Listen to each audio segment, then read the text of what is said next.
కర్నూలు జిల్లా పర్యటనలో ఉన్న చంద్రబాబు నంద్యాలలో ఏర్పాటు చేసిన ఇఫ్తార్ విందులో పాల్గొన్నారు. ముస్లిం సోదరులకు రంజాన్ శుభాకాంక్షలు తెలిపిన సీఎం కర్నూలు జిల్లాలో ఇఫ్తార్ విందు ఇవ్వడం నా పూర్వజన్మ సుకృతమన్నారు. తెలుగుదేశం పార్టీకి కంచుకోట నంద్యాలన్నారు చంద్రబాబు. ఈ ఏడాది పేద ముస్లింల కోసం 25 రెసిడెన్షియల్ స్కూల్స్ పెడుతున్నామన్న చంద్రబాబు వాటిలో 15 బాలికల కోసం కేటాయిస్తామన్నారు. వీటిలో నంద్యాలలో కూడా బాలికలకు ఒక స్కూల్ ఏర్పాటు చేస్తామన్నారు బాబు.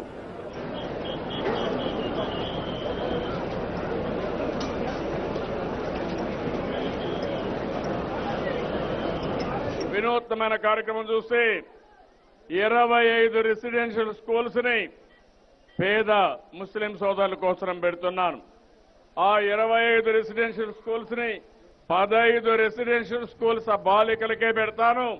అందులో కూడా నంద్యాలలో కూడా ఒక రెసిడెన్షియల్ స్కూల్ ఆడపిల్లలకు పెడతానని చెప్పి కూడా నేను మీకు తెలియజేస్తున్నా. ఒక్కొక్క స్కూల్లో కనీసం 1000 నుంచి 1500 మందిని చదివించాలని ఒక కార్యక్రమం పెట్టుకున్నాం. ఇది కాకుండా మీరు ఒకసారి చూస్తే అనేక కార్యక్రమాల్లో మనం ముందుకు పోతున్నాం.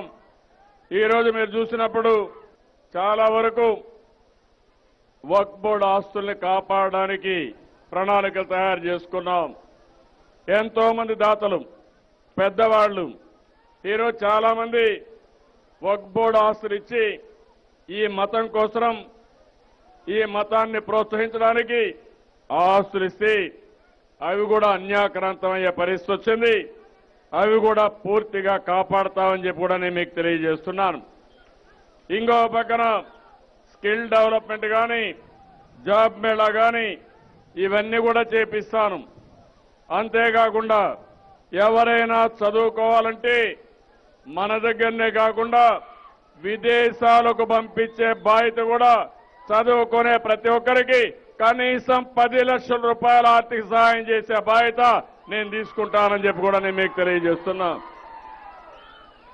ఎవరైనా ముస్లిం పిల్లలు ఐఏఎస్ కానీ పోటీ పరీక్షలకు వెళ్లాలంటే కోచింగ్ సెంటర్కి పంపిస్తాం. బెస్ట్ స్కూల్స్ కూడా పంపించే బాధ్యత కూడా తీసుకుంటానని చెప్పి కూడా నేను మీకు తెలియజేస్తున్నాను.